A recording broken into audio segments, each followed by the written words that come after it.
खुश होंगे, मस्त होंगे। चलिए दोस्त, आज की क्लास हम लोग स्टार्ट करने वाले हैं बेहतरीन प्रश्नों की श्रृंखला से। तो आज तक जो हम लोगों ने देखा है, अभी तक 85 क्वेश्चन लगभग इस सीरीज में हम लोगों ने देख लिया है। आज हम लोग स्टार्ट करेंगे क्वेश्चन नंबर 86 से। तो दोस्त, सबसे पहले आप लोग इस क्लास को जल्दी से इसको शेयर कर दीजिए, ज्यादा से ज्यादा लोगों तक इसको पहुंचा दीजिए। इसके बाद हम लोग क्लास को आगे बढ़ाते हैं। चलिए दोस्त,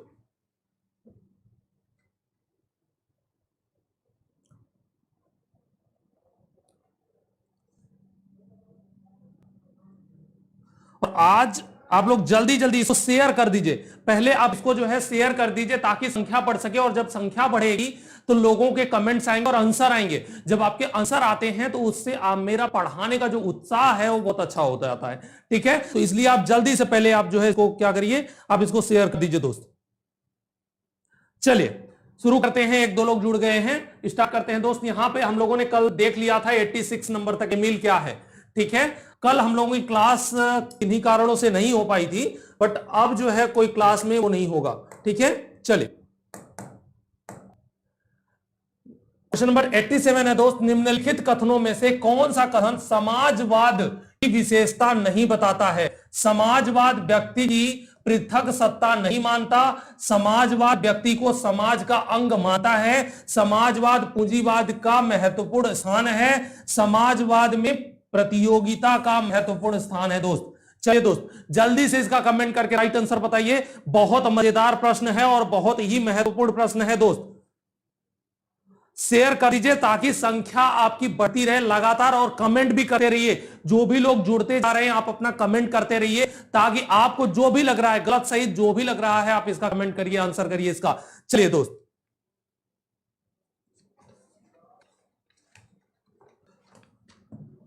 चलिए देखते हैं दोस्त इसका राइट आंसर क्या होगा। निम्नलिखित कथनों में से क्या कह रहा है? समाजवाद की विशेषता नहीं है। तो दोस्त, जो समाजवाद होता है, समाजवाद का जो एक लाइन में अगर हम उसको डिफाइन करें तो क्या होता है? एक आर्थिक सामाजिक दर्शन होता है। समाजवाद क्या होता है दोस्त? ये होता है एक आर्थिक सामाजिक दर्शन। ठीक है, आर्थिक सामाजिक दर्शन होता है दोस्त।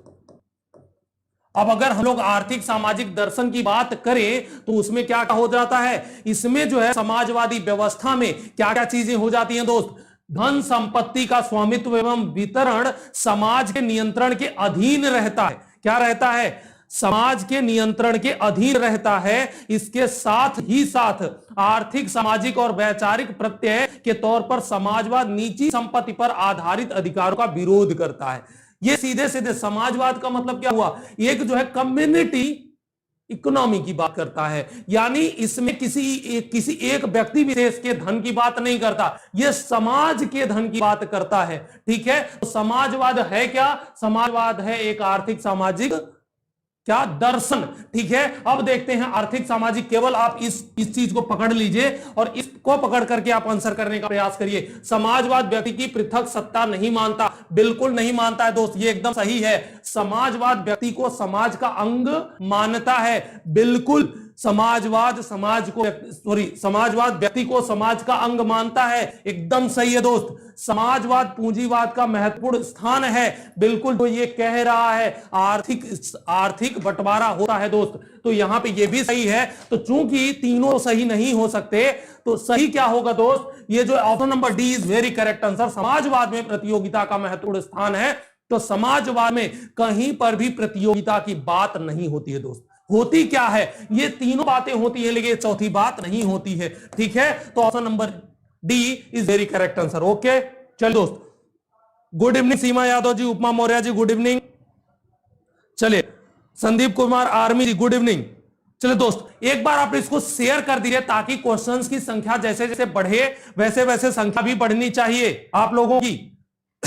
11 हैं, आप इसको तुरंत 22 कर दीजिए। अपने अपने दोस्तों सहेलियों के साथ इसको पहले शेयर करिए। चलिए, बौद्ध शिक्षा प्रणाली, बौद्ध शिक्षण पद्धति में निम्नलिखित में से कौन सा सर्वोच्च नहीं था? पाली माध्यम दोस्त, जातक माध्यम, लिखित माध्यम, मौखिक विधि, क्या नहीं था दोस्त इसमें? चलिए चलिए विवेक यादव जी डी बोल रहे हैं, उपमा मौर्य डी। आंसर भी करते रहिए आप लोग, करीब करीब 10 लोग लाइव हो चुके हैं। आप लोग इसको शेयर कर दीजिए मेरे भाई, शेयर कर दीजिए, संख्या को और बढ़ाइए, साथ ही साथ आप आंसर भी करते जाइए। चलिए दोस्त, यहां पर जो इसका राइट आंसर होगा वो क्या होगा, वो इसमें क्या नहीं पूछ रहा है ना, सर्वोच्च नहीं था तो दोस्त इसका लिखित माध्यम नहीं था।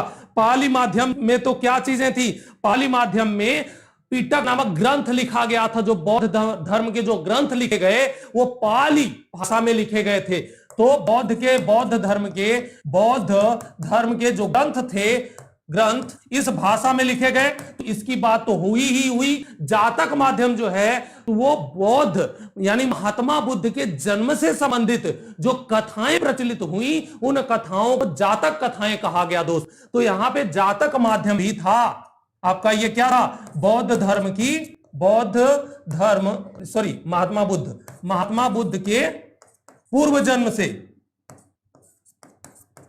बुद्ध के पूर्व जन्म से संबंधित कहानियां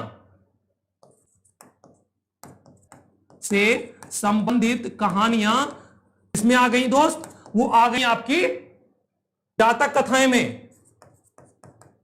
ठीक है, तो इसका मतलब यह भी कहा गया लिखित माध्यम नहीं था दोस्त, यहां पे मौखिक माध्यम, जो शिक्षण का मुख्य माध्यम था वो मौखिक माध्यम था, आपके वैदिक काल में भी और आपके बौद्ध काल में भी। ठीक है, चलिए तो नेक्स्ट क्वेश्चन की तरफ आगे बढ़ते हैं। प्रतीक्षा श्रीवास्तव जी, संदीप आर्मी जी, सी। चलिए बिल्कुल बिल्कुल सी। Okay, question number 89। विश्वविद्यालय शिक्षा आयोग के अध्यक्ष थे doctor DS Kothari, doctor S Radhakrishnan, Madhuri Shah, doctor Zakir Hussain. चलिए दोस्त, बहुत आसान प्रश्न है और बहुत सारी परीक्षाओं में पूछा गया है ये। चलिए कमेंट करते रहिए। संतोष कुमार जी गुड इवनिंग, बिल्कुल बिल्कुल गुड इवनिंग। चलिए जल्दी जल्दी आंसर करिए। 89। चलिए बहुत सारे लोग बोल रहे हैं बी। देखते हैं दोस्त क्या होगा इसका राइट आंसर। तो इसका जो राइट आंसर होगा वो हो जाएगा, ए बोल रहे हैं विवेक यादव जी, ए बोल रहे हैं। चलिए देखते हैं क्या कह रहा है कि विश्वविद्यालय शिक्षा आयोग। तो सबसे पहले आपको यह समझना होगा कि विश्वविद्यालय शिक्षा आयोग हम किसको कहते थे। तो जो विश्वविद्यालय शिक्षा आयोग था उसको हम राधा कृष्णन आयोग कहते थे। ठीक है, राधा कृष्णन आयोग। तो राधा कृष्णन आयोग जो था उसके अध्यक्ष कौन होंगे, राधा कृष्णन जी होंगे। तो यहां पे देखिए कोई है क्या, डॉक्टर S राधाकृष्णन आपके विश्वविद्यालय शिक्षा आयोग के अध्यक्ष थे। अब मान लीजिए कि यहां पर विश्वविद्यालय हटा दिया जाए, सिर्फ और सिर्फ शिक्षा आयोग रहेगा, तो क्या हो जाएगा, शिक्षा आयोग की स्थापना या शिक्षा आयोग के अध्यक्ष कौन होंगे, तो वो यहां पर हो जाएंगे DS Kothari, doctor DS Kothari ji हो जाएंगे। ठीक है, उसी को कोठारी आयोग कहते हैं। कोठारी आयोग को शिक्षा आयोग भी कहते हैं दोस्त। चलिए विजय Lakshmi ji good evening, good evening. चलिए अर्चना दीक्षित जी, ये बिल्कुल। चलिए क्वेश्चन नंबर 90, बहुत मजेदार प्रश्न है ये इसको करने में आपको मजा आने वाला है। किस आयोग ने भारत में माध्यमिक शिक्षा में संरचना का सुझाव दिया था? कोठारी आयोग ने, मुदालियर आयोग ने, राधाकृष्णन आयोग ने, राष्ट्रीय शिक्षा नीति 1986 ने। तो दोस्त इस क्वेश्चन को ऐसा घुमाया है कि आपको क्वेश्चन ही सही से समझ में नहीं आएगा, आप थोड़ा कंफ्यूज होंगे, लेकिन फिर भी आप इसका आंसर करने का प्रयास करिए। कोई बात नहीं संदीप कुमार जी, कोई बात नहीं, होता है। जब तक आप आदमी गलतियां नहीं करेगा तब तक वह कुछ सीख नहीं सकता। अर्चना दीक्षित जी कोठारी बोल रही हैं। चलिए कोठारी बोल रही हैं, ओके। लेकिन अर्चना दीक्षित जी बिल्कुल गलत हैं आप। ये जो है आपका कोठारी आयोग नहीं है, ये आपका इसका जो राइट आंसर है दोस्त वो है आपका मुदालियर आयोग। मुदालियर आयोग ने ही सबसे पहले जो है क्या बात किया था, 10+2 की बात की थी, लेकिन इसको लागू नहीं किया गया। 10+2 की सबसे पहले बात इन्होंने ही की थी। फिर क्या हुआ कि जब इन्होंने बात करी तो इसी में एक और चीज जोड़ करके 10+2+3 की बात आगे जाकर के कोठारी आयोग ने कहा, और लेकिन कोठारी आयोग की संकल्पना को भी उन्होंने स्वीकृति नहीं प्रदान करी। फिर आकर के 1968 का जो एनपी आया उसमें भी इसकी संकल्पना दी गई। आगे जाकर के ये लास्टली जब इसको लागू किया गया पूरी तरीके से, जब इसको इंप्लीमेंट किया गया प्रत्येक यूनिवर्सिटी में, तो वहां पर क्या आ गया, वो जो है 1986 आ चुका था। जो आपका एनपी 1986 था उस समय आते आते ये लागू हो सका है पूरी तरीके से, लेकिन शुरुआत इसकी जो है आपके मुदालियर कमीशन से हुई है। ओके, चलिए बी बी बी, बिल्कुल बिल्कुल B, B for brilliant. Question number 91, स्वतंत्र भारत में प्रथम शिक्षा मंत्री कौन थे? यह तो बहुत आसान प्रश्न है, इसको गलत तो आप लोग नहीं करेंगे, हमें पूरा विश्वास है। ठीक है, डॉक्टर राजेंद्र प्रसाद, सरदार वल्लभ भाई पटेल, अबुल कलाम आजाद, डॉक्टर एस राधाकृष्णन, सभी लोग। अभी जो है 12-13 लोग, करीब 16-17 लोग लाइव हैं, सभी के सभी लोग कमेंट करिए और शेयर भी कर दीजिए। जितने भी आपके परिचित लोग हैं सबके साथ इसको शेयर करिए, संख्या को बढ़ाते रहिए और साथ साथ आंसर भी करते रहिए। संतोष कुमार जी बी बोल रहे हैं, विजय लक्ष्मी शुक्ला जी बी, जी बिल्कुल बिल्कुल। अच्छा बी, अच्छा 90 करा होगा। अर्चना दीक्षित जी सी। चलिए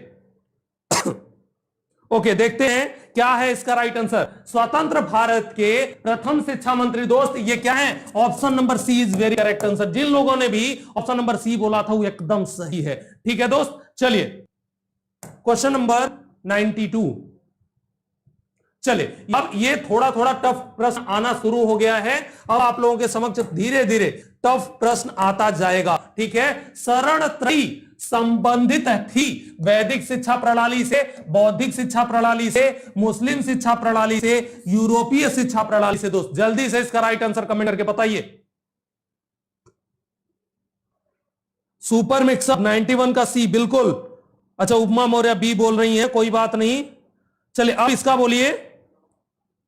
अरुण कुमार जी पीजीटी शिक्षा शास्त्र का जो आप कम से कम आप 125 नंबर का, यानी 125 क्वेश्चन में से आप अगर 120 प्लस करते हैं तो आपका, या 115 भी है तब भी आप अपने आप को सेफ जोन में रख सकते हैं। ठीक है, चलिए 92 का बी, रुचि साही जी 92 का बी, उपमा मौर्य 92 का बी, पायल रानी वैदिक, अर्चना जी कह रही हैं 92 का बी। चलिए देखते हैं दोस्त क्या है। कुछ लोग सी बोल रहे हैं, कुछ लोग बी बोल रहे हैं। शरण त्रयी संबंधित थी, तो दोस्त ये संबंधित थी बौद्धिक शिक्षा प्रणाली से, बौद्ध शिक्षा प्रणाली से। बौद्धिक नहीं होगा, ये बौद्ध हो जाएगा। ठीक है, बौद्ध शिक्षा प्रणाली से। क्या था ये शरण त्रयी? तो जो दोस्त ये शरण त्रयी था वो आपका क्या था? ये जो है जब बच्चा क्या करता था, मठ में प्रवेश लेता था, उस समय उसको एक मंत्र पढ़ाया जाता था।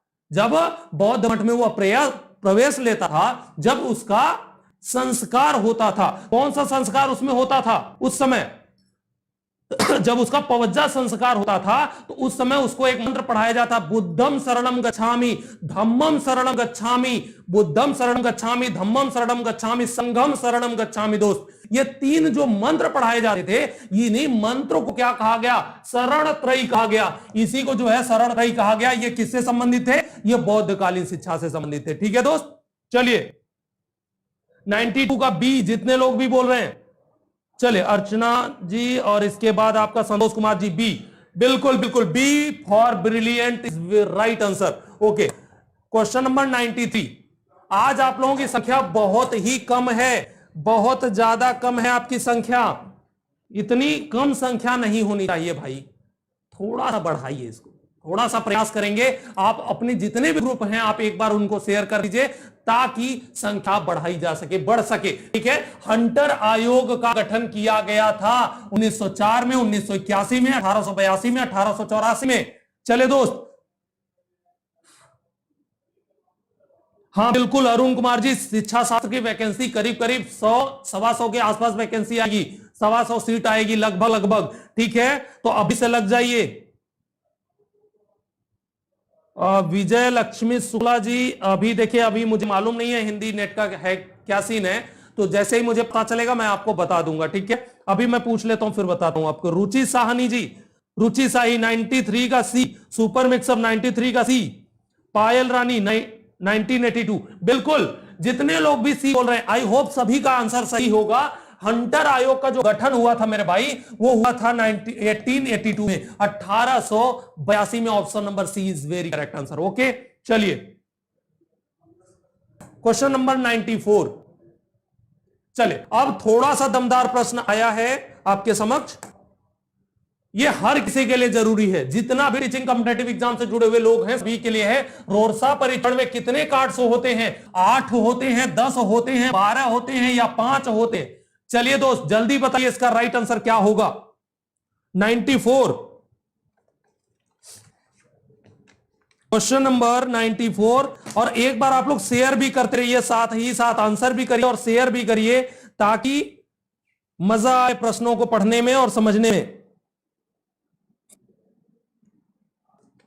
चलिए दोस्त, शायद हम लोगों ने, अच्छा पायल रानी 10 और आपका सुपर मिक्सअप बी, ज्योति अमित बी। चलिए देखते हैं क्या होगा दोस्त। रोरसा परीक्षण में कितने कार्ड होते हैं? तो बिल्कुल सही, सभी लोगों का आंसर सही है। Option number B is very correct answer. 10 card होते हैं। कैसे 10 कार्ड होते हैं दोस्त? तो ये जो 10 कार्ड होते हैं, 10 में से आपके 5+5 होते हैं। आपका जो 5 होता है वो आपका ब्लैक एंड व्हाइट होता है, black and white, black and white. और 5 जो होते हैं वो आपके कलर्ड होते हैं, कलर्ड होते हैं। और कलर में भी कैसे होते हैं? वो मिक्स कलर वाले हो जाते हैं, ठीक है, कलर्ड होते हैं, कलर्ड होते हैं, ठीक है। ये जो है आपके रंगीन होते हैं और ये आपके ब्लैक एंड व्हाइट होते हैं, 5-5, ठीक है। और इसके साथ ही साथ इसमें और क्या क्या चीजें जरूरी होती हैं? इसमें जो आपके डायमेंशन होते हैं, देखिए इस तरीके से एक कार्ड होता है। मान लीजिए कि इसको आप पेपर मान लीजिए, इस मोबाइल को एक पेपर मानिए, और ये पेपर जो है आपको किस तरीके से होता है, इस पर मान लीजिए कोई चित्र बना हुआ है, ठीक है। इस चित्र को देख करके रोरसा परीक्षण क्या होता है कि कहानियां आपको लिखनी होती है, कुछ सेंटेंसेस लिखने होते हैं, और इसको दिखाने के लिए 6 डायमेंशन होते हैं। एक आप ये ऊपर वाला हो गया, फिर पलट दिया तो दूसरा हो गया, ये तीसरा हो गया, ये चौथा हो गया, इसके बाद फिर ये कोने वाला ऐसे दिखाते हैं तो 5वां डायमेंशन हो गया, ये 6वां डायमेंशन हो गया। जब हम लोग इसको डिटेल में पढ़ेंगे ना, तो और अच्छी तरीके से इसको पढ़ेंगे और अच्छी तरीके से हम आपको समझाएंगे क्या होता है इसका, इसमें कैसे इसको इंप्लीमेंट करते हैं, ठीक है। इसको हम कैसे इंप्लीमेंट करते हैं ये भी हम लोग देखेंगे, ठीक है। ये जो देने वाले हैं रोरसा, वो हरमन रोसा इनका पूरा नाम था, ठीक है। यह जो है स्विस साइकोलॉजिस्ट थे, यह स्विट्जरलैंड के रहने वाले थे, बिल्कुल। चलिए क्वेश्चन नंबर 95 की तरफ आगे बढ़ते हैं। सीखने के नियम देने वाले मनोवैज्ञानिक का नाम क्या है? देखिए कभी कभी क्या होता है, हमारे कठिन प्रश्न तो सही हो जाते हैं, लेकिन आसान प्रश्न गलत हो जाते हैं। सीखने के नियम देने वाले मनोवैज्ञानिक का नाम क्या है? Charles Skinner, BF Skinner, Thorndike, Pavlov. चलिए दोस्त जल्दी बताइए क्या है इसका राइट आंसर। सुपर मिक्सअप, बिल्कुल सर। शिक्षा शास्त्र का क्लास अरुण कुमार जी पूछना क्या चाहते हैं, हम समझ नहीं पा रहे हैं, आप फिर से पूछ लीजिए। थ्योरी भी कराएंगे सुपर मिक्सअप जी, बिल्कुल बिल्कुल कराएंगे, आपको थ्योरी भी कराएंगे, परेशान मत होइए। ज्योति अमित जी सी कह रही है, पायल रानी सी। सभी लोग आंसर करिए, सभी लोग आंसर करिए, सभी लोग, जितने लोग भी हैं जुड़े हुए। चलिए नरेंद्र कुमार 95 का सी, 95 का सी। चलिए संतोष कुमार ए बोल रहे हैं, देखते हैं दोस्त क्या होगा इसका राइट आंसर। सीखने के नियम देने वाले मनोवैज्ञानिक का नाम है, तो जो लोग भी ए बोल रहे हैं बिल्कुल गलत है मेरे भाई। थोड़ा सा आप इसको दुरुस्त कर लीजिए। जो सीखने के नियम है सिर्फ और सिर्फ एक मनोवैज्ञानिक दिया है, उसका नाम है Thorndike. Option number C is very correct answer. Okay चलिए, ये इस नाम का कोई नहीं है, इस नाम का कोई स्किनर नहीं है, ये नाम ही गलत है। यहां पे बीएफ स्किनर हैं, तो बीएफ स्किनर ने नहीं दिया है, पवाव ने भी नहीं दिया, दिया किसने है? थॉर्नडाइक ने। इन्होंने जो सीखने के 3 मुख्य नियम बताए हैं और 5 गौड़ नियम बताए हैं, 3 मुख्य नियम और 5 गौड़ नियमों की चर्चा इन्होंने की है दोस्त। हाँ बिल्कुल अरुण कुमार जी, शिक्षा शास्त्र की प्रतिदिन क्लास 7 o'clock में होगी, इवनिंग 7 o'clock PM में, ठीक है। 7 PM पे पर डे क्लास होगी आपकी ये। चलिए महिमा शर्मा जी स्वागत है आपका, स्वागत है, आपकी पहली क्लास है, उम्मीद करता हूं आपको मजा आएगा पढ़ के। चलिए क्वेश्चन नंबर 97,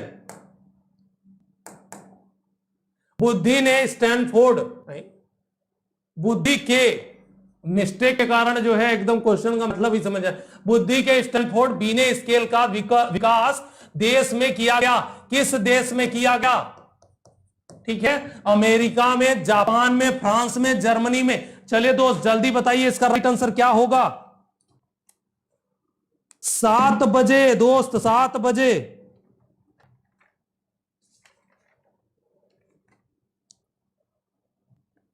चलिए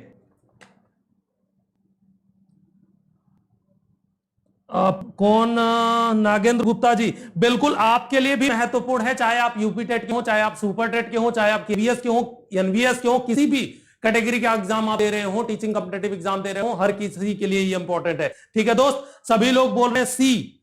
अच्छा ये मनीष वर्मा जी, टाइम जो है देखिए 7 बजे, 7 PM पर डे ये यूट्यूब पर क्लास होगी इसकी। ठीक है, 7 PM, सभी लोग नोट कर लीजिए, याद कर लीजिए, दिमाग में बैठा लीजिए। चलिए विश्वरंजन मिश्रा जी सी बोल रहे हैं, कृष्णकांत जी बी बोल रहे हैं, प्राची सिंह सी, स्मार्टी बॉय 96 सी, उपमा मौर्य सी, राकेश पाठक सी, जितेंद्र प्रजापति, नरेंद्र कुमार, संतोष कुमार ये सी बोल रहे हैं, नरेंद्र कुमार ए, जितेंद्र प्रजापति बी, मनीष शर्मा डी, अरुण कुमार जी बिल्कुल पढ़े चलेगी क्लास, विजय लक्ष्मी शुक्ला जी चले बी बोल रहे हैं। दोस्त यहां पर जो है आपका बी, जितने लोग भी बोल रहे हैं एकदम गलत है, चाहे आप बी बोल रहे हो, चाहे आप सी बोल रहे हो, चाहे आप डी बोल रहे हो। इसका जो करेक्ट आंसर है दोस्त वो आपका अमेरिका है। स्टैनफोर्ड जो यूनिवर्सिटी है वो यूनिवर्सिटी आपके यूएसए में है। यूएसए मतलब आपका क्या? अमेरिका में है। ठीक है, अमेरिका में ये यूनिवर्सिटी है और इसी यूनिवर्सिटी में 1911 में संशोधन हुआ था।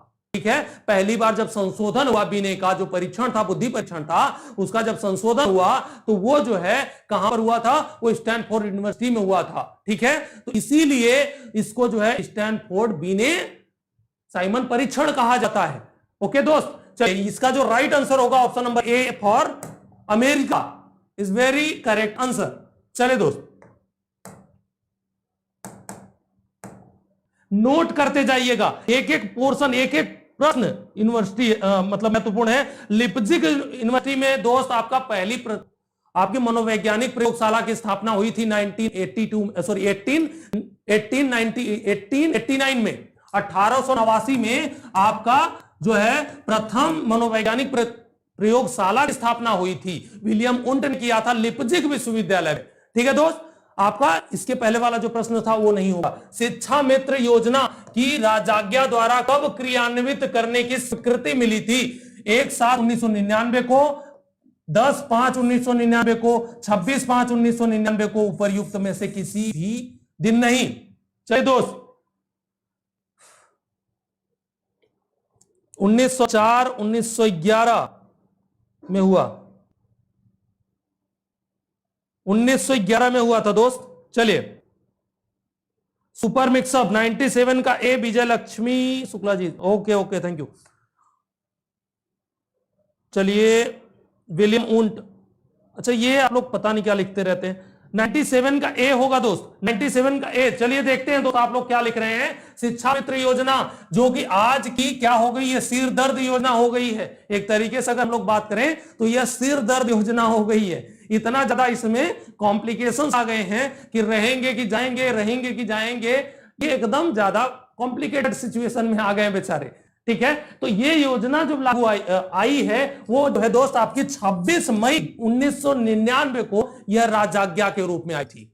ठीक है, यह जो है राजाज्ञा के रूप में आई थी और पहले महीने में फर्स्ट मंथ में क्या था कि इनको जो है 400 रुपए, इनकी जो सैलरी पहले महीने की मिली थी वो 400 रुपए मिली थी। इसके बाद कर दिया गया 2250 रुपए। फिर इसके बाद 2005 के बाद फिर इसको जो है करीब 2007 में इसको फिर संशोधित किया गया तो कर दिया गया इसको जो है 2400 रुपए। 2007 के बाद जो है शायद 2010-11 में जो है फिर से इसमें संशोधन हुआ और सॉरी आपका 2005 में 2400 रुपए हुआ, 2007 में 3000 रुपए हो गया।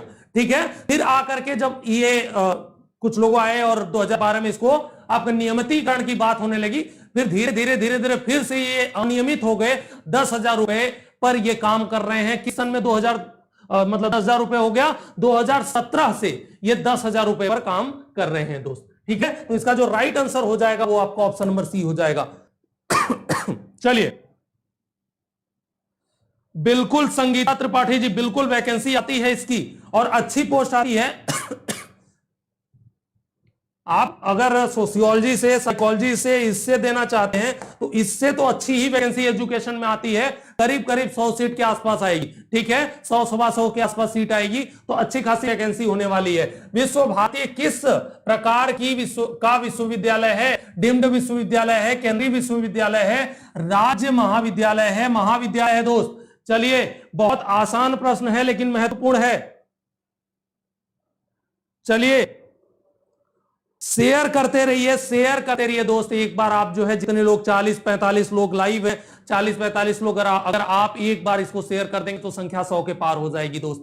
बहुत मजा आता है और थोड़ा हमको भी कॉन्फिडेंस आता है कि हम अच्छा पढ़ा रहे हैं, आपको चीजें अच्छी दे रहे हैं, क्वेश्चंस आपके सामने अच्छे अच्छे लेके आ रहे हैं। तो दोस्त जल्दी से आप एक बार इसको शेयर कर दीजिए। आप जो है एक अच्छे अध्यापक के लिए थोड़ा सा शेयर करिए। चलिए, थोड़ा नहीं मतलब पूरा करिएगा तभी तो जाएगा ना। ऐसा नहीं है कि नेट ऑफ करके शेयर करिएगा, नेट ऑन करके शेयर करिए। चलिए, मनीष शर्मा जी 97 का सी बोल रहे हैं, 97। विजय लक्ष्मी जी 97 का सी, रुचि सिंह 98 का बी। अच्छा 98 हो गया ना, 98 का B. Okay, super mix up 98 B, Sangeeta Tripathi. Okay, Pratiksha Srivastava 98 B, Nagendra Kumar 98 का ए। चलिए, हम वही देखना चाहते थे, कोई तो गलत आंसर भी करे। कृष्णकांत जी डी बोल रहे हैं। बिल्कुल बिल्कुल बिल्कुल ज्योति अमित जी, बिल्कुल वैकेंसी आएगी। चलिए, विश्व भारती किस प्रकार का विश्वविद्यालय है? तो दोस्त इसका जो राइट आंसर होगा option number B is very correct answer. ठीक है, केंद्रीय विश्वविद्यालय है। वर्तमान में अगर आप लोग इसकी साइट पर जाएंगे तो यह अंतरराष्ट्रीय विश्वविद्यालय का दर्जा भी प्राप्त कर चुका है। ठीक है, चलिए। Okay, thank you super mix up ji. चलिए, क्वेश्चन नंबर 90।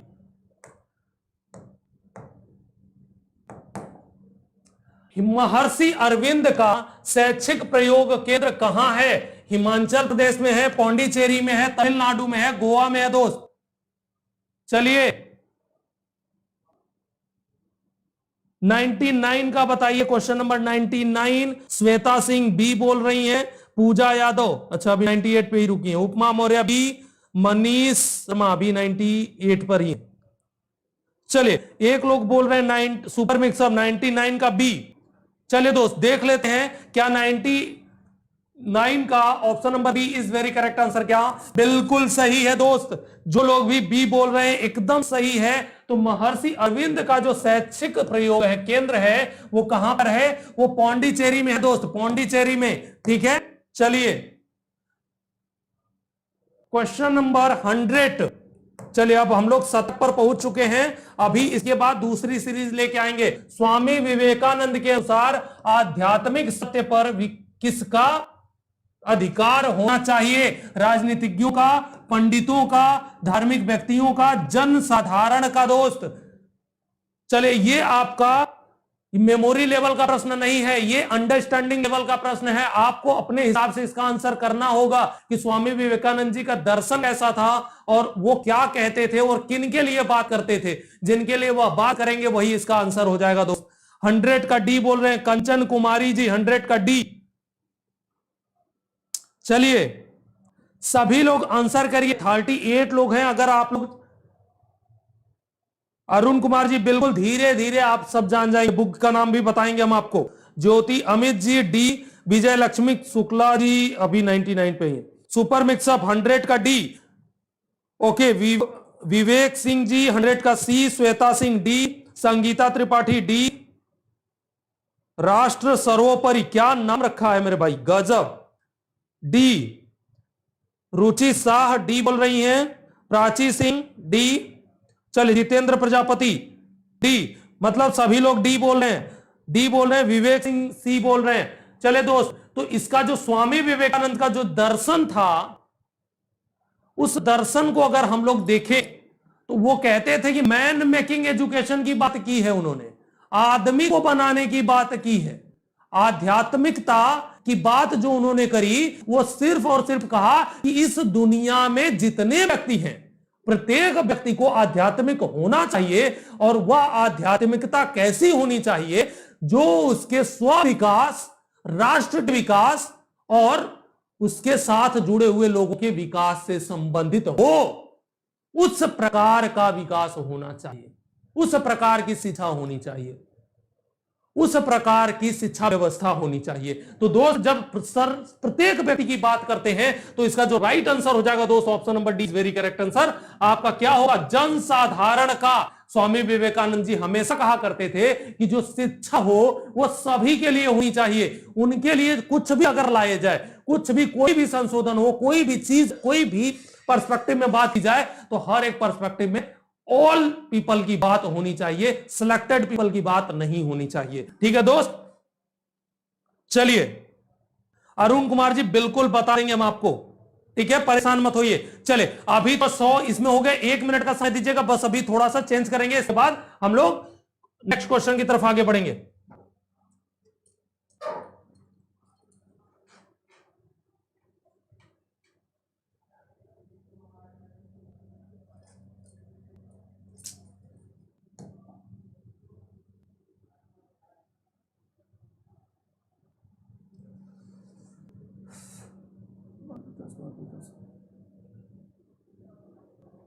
चले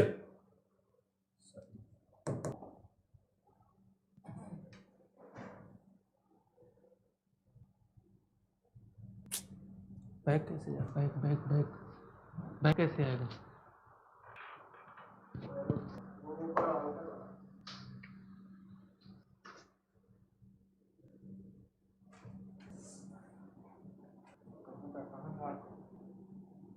अरे इस निकाल के लगाइए ना, मिल नहीं रहा है, पता नहीं कहाँ सेव कर दिया।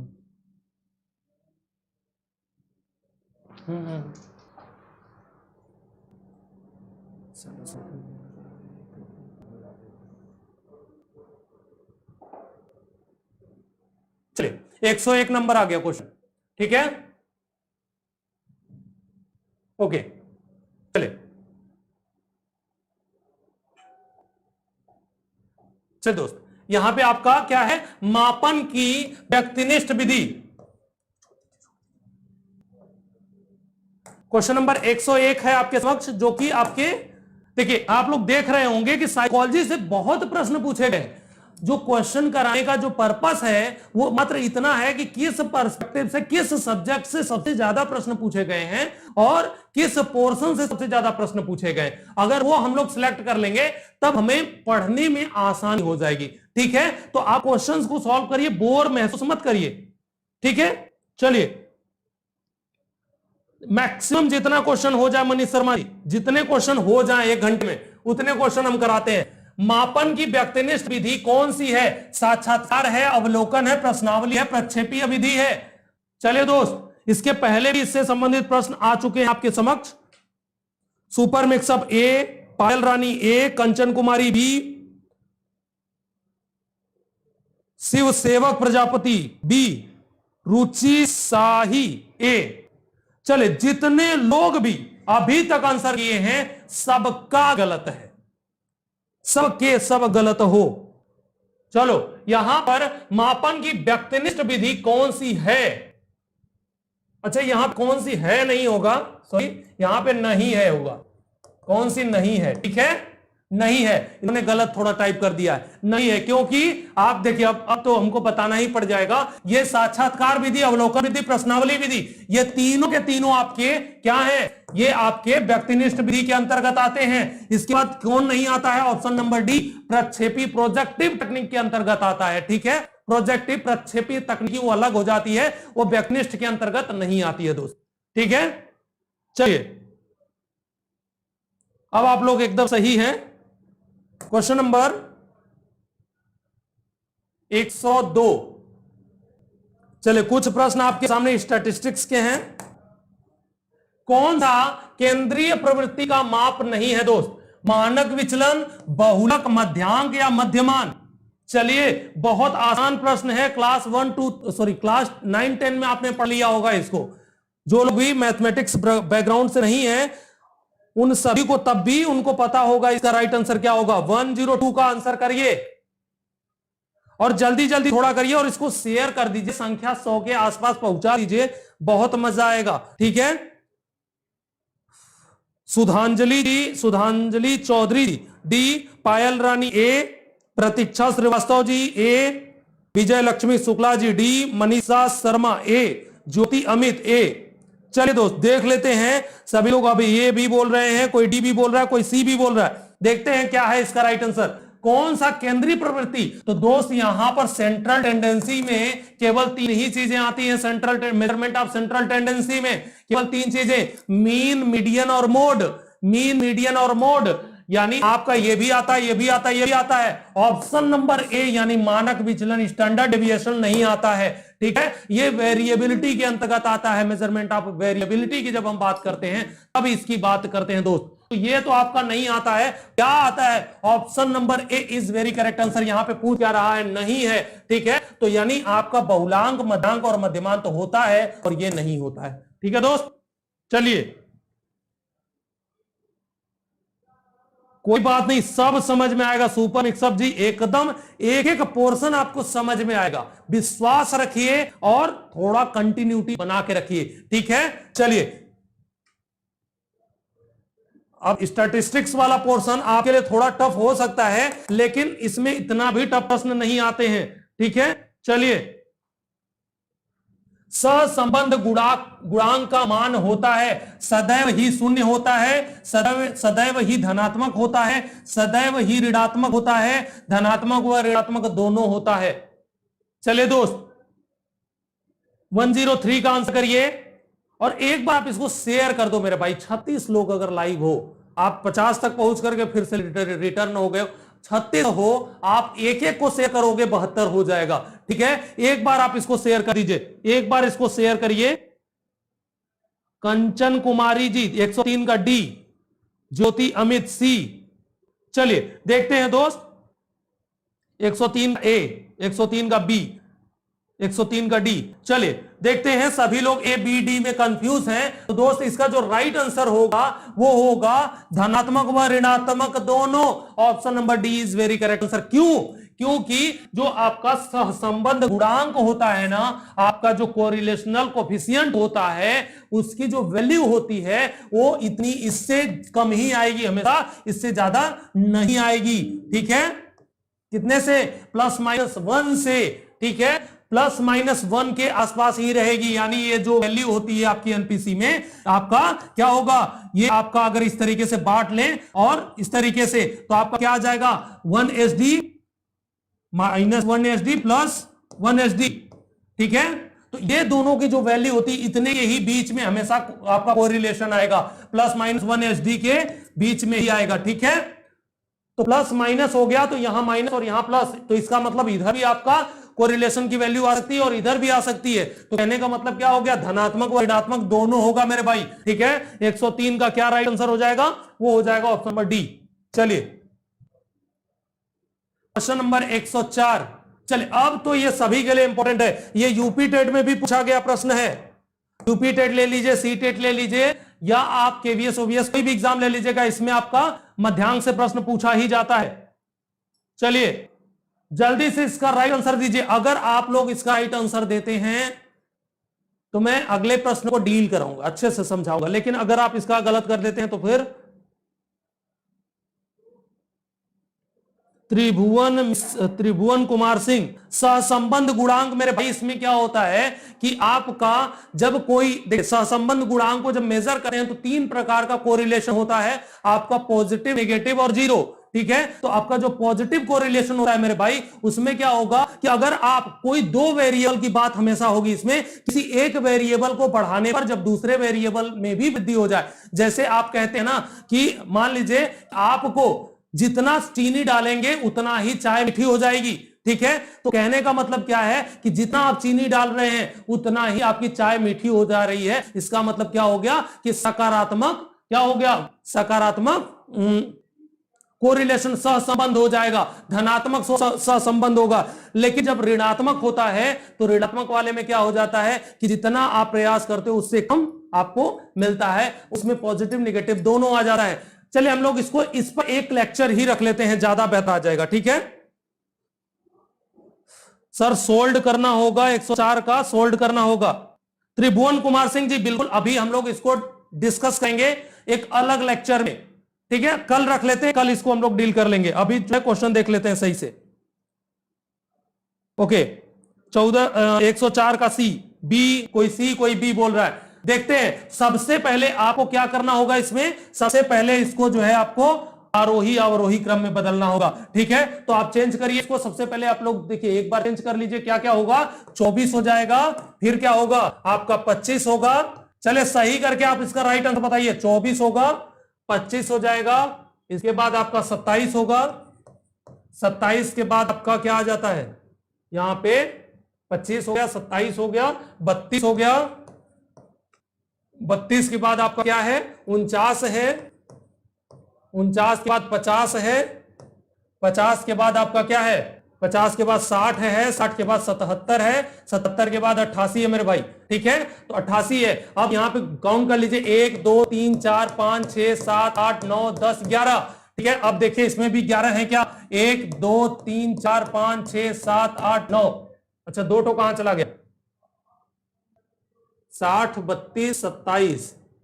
ओके, यहां पे 24 हो गया, 1 नंबर, 25 2 नंबर, 27 3 नंबर, 27 के बाद आपका क्या आ जाता है 32 4 नंबर, 32 के बाद 32 के बाद सीधे 49 है, 80। अच्छा छूट गया, यहां पे 80 छूट गया एक, ये 10 हो गया। 80 के बाद फिर क्या आ जाता है 4, इसके बाद 32 के बाद आपका आ जाएगा कहां पे, सीधे 49 पे आ जाइए, 5, 49 के बाद 50 6, 50 के बाद 7 7 हो गया। इसके बाद कौन सा बचा 77 8, इसके बाद आपका कौन सा बच रहा है 80 9, और ये कौन सा बच रहा है 88 10, यानी 10 ही है क्या, 1 2 3 4 5 6 7 8 9 10 11। कहां छूट रहा है, अच्छा 65 छूट गया, 50 50 60 हो गया, 60 के बाद 5 के नंबर पे 6 नंबर पे ये हो जाएगा 65। ठीक है, तो आपका 60 हो जाएगा, 60 के बाद 65 होगा, 65 के बाद 77 होगा, फिर 80 होगा, फिर 88 होगा। ठीक है, अब हो गया 11, 1 2 3 4 5 6 7 8 9 10 11। ठीक है, अब 11 हो गया, तो 11 नंबर आपके पास है। अब 11 में से अच्छा 65 65 क्या क्या निकाले हैं आप लोग भाई, चलिए देखते हैं। ठीक है, आपके पास 11 नंबर हो गए, तो क्या होता है n + 1 अपान 2वां पद होता है ना, वहां पद। ठीक है, तो n + 1, n क्या है, जितने भी नंबर हैं, तो आपके 11 नंबर है, 1 2 3 4 5 6 7 8 9 10 11, 11 नंबर है ना, 11 धन 1/2 हो जाएगा, क्या हो जाएगा वहां पद। ठीक है, तो आप 11 1 12 हो जाएगा, यानी कुल मिला के 12/2 बराबर 6 हो जाएगा, 6वां पद। अब देखिए यहां से देख लीजिए कि 6वां पद कौन सा है, 1 2 3 4 5 और 6, यानी इसका जो राइट आंसर होगा दोस्तों वो आपका क्या हो जाएगा 50। 50 इज राइट आंसर। लेकिन इसका 45 के बाद 50, तो 50 हो गया आपका, 49 कहां चला गया, अच्छा ये ठीक है, 149 ये है। ठीक है, आपका क्या हो जाएगा 1 2 3 4 5 और 6, आपका क्या आंसर आ जाएगा, ये आंसर आएगा आपका 50। लेकिन इस ऑप्शन में नहीं दिया है, आप एक ऑप्शन को कर लीजिए, ऑप्शन नंबर ए 50 मान लीजिए। ठीक है, ऑप्शन नंबर ए 50, यानी ए 50 ही इसका राइट आंसर होगा दोस्त। चलिए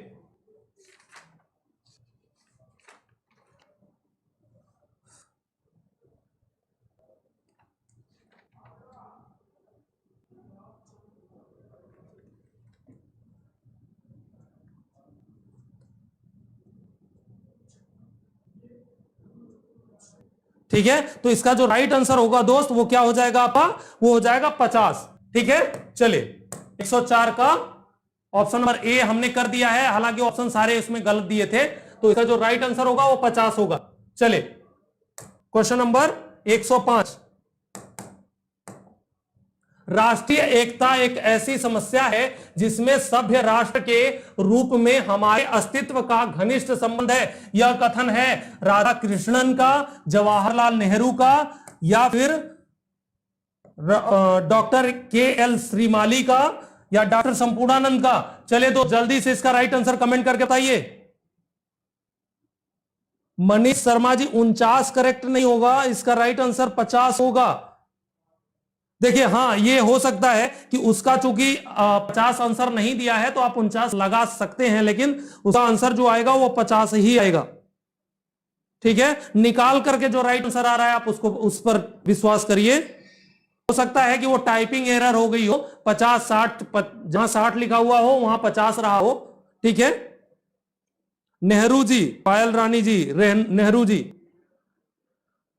महादेव गुप्ता जी ए, कंचन कुमारी 50, अच्छा ये अभी 50, 105 का बी, नरेंद्र कुमार, रुचि साई, प्राची सिंह ए कह रही हैं, कुछ लोग बी भी बोल रहे हैं, पूनम विश्वकर्मा बी बोल रहे हैं। देखते हैं दोस्त यहां पे क्या इस राइट आंसर हो जाएगा। तो यहां राष्ट्रीय एकता, तो राष्ट्रीय एकता की जो बात उन्होंने की है दोस्त, ये जवाहरलाल नेहरू, इसका राइट आंसर हो जाएगा ऑप्शन नंबर बी। ठीक है, ऑप्शन नंबर बी। चलिए नेक्स्ट क्वेश्चन की तरफ आगे बढ़ते हैं। क्वेश्चन नंबर 106,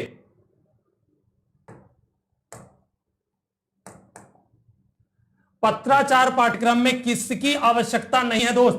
पाठ लेखन की, व्यक्तिगत संपर्क कार्यक्रम की, श्रव्य दृश्य साधनों का प्रयोग, नियमित कक्षा शिक्षण। बहुत आसान प्रश्न है लेकिन आप लोग गलत मत करिएगा।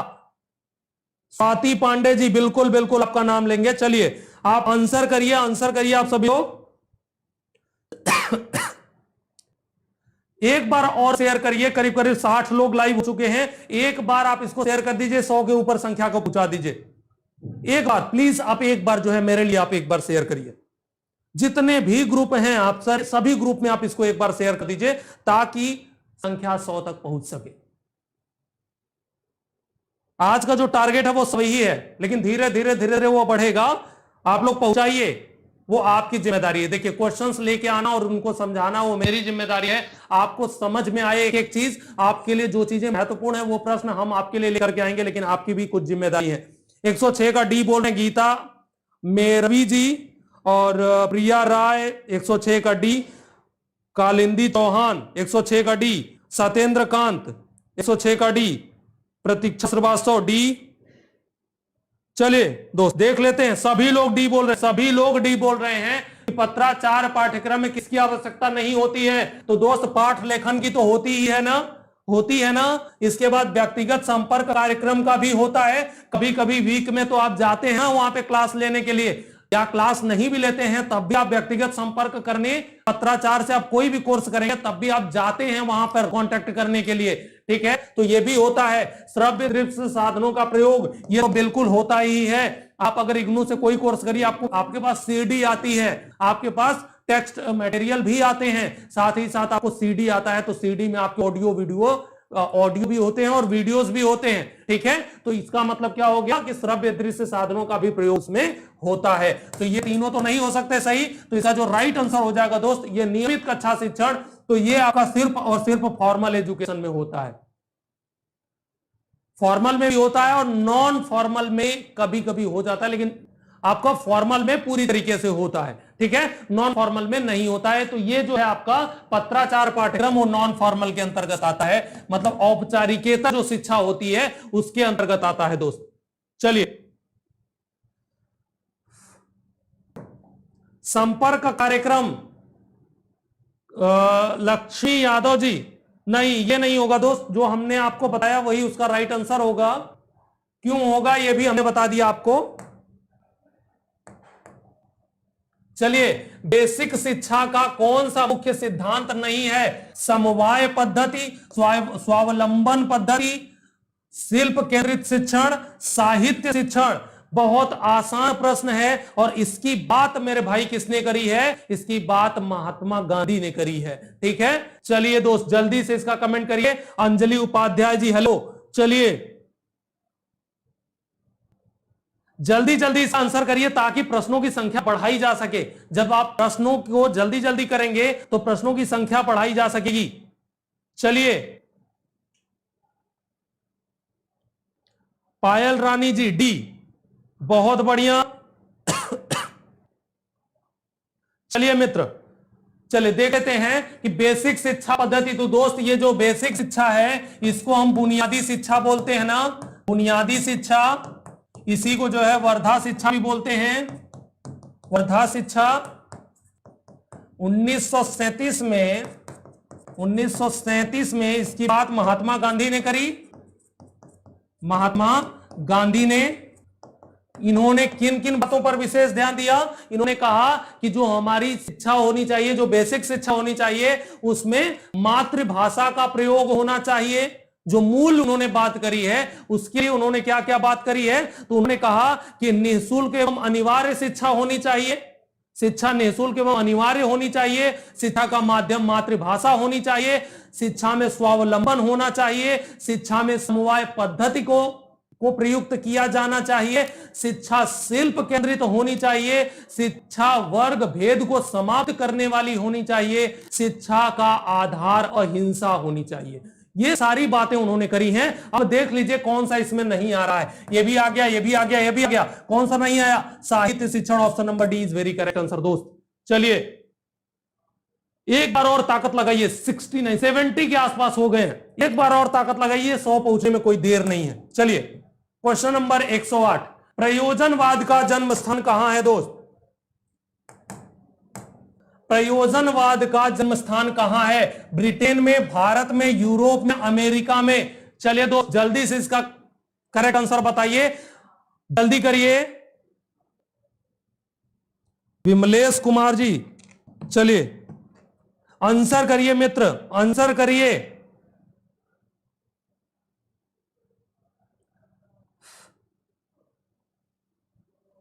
बिल्कुल मनीष शर्मा जी, पीडीएफ मिल जाएगा आपको। जैसे ही ये सीरीज समाप्त होगी वैसे ही मैं आपको पीडीएफ आपके लिए प्रोवाइड करा दूंगा।